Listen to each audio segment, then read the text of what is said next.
কাঁদানো, তোমাকে ধোকা দিলি মাল খেয়ে মরে যাবো বাড়া। আমি বাঁচতে চাই না কাঁদানো, আমি বাঁচতে চাই না তোর জন্য।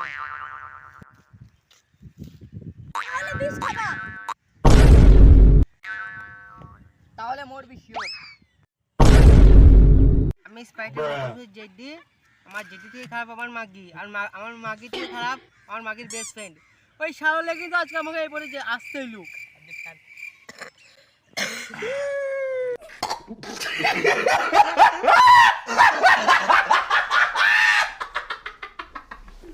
তাহলে তো মর, কোনো লাভ নাই, তোর মার্কেট বেস্ট ফ্রেন্ড আমি।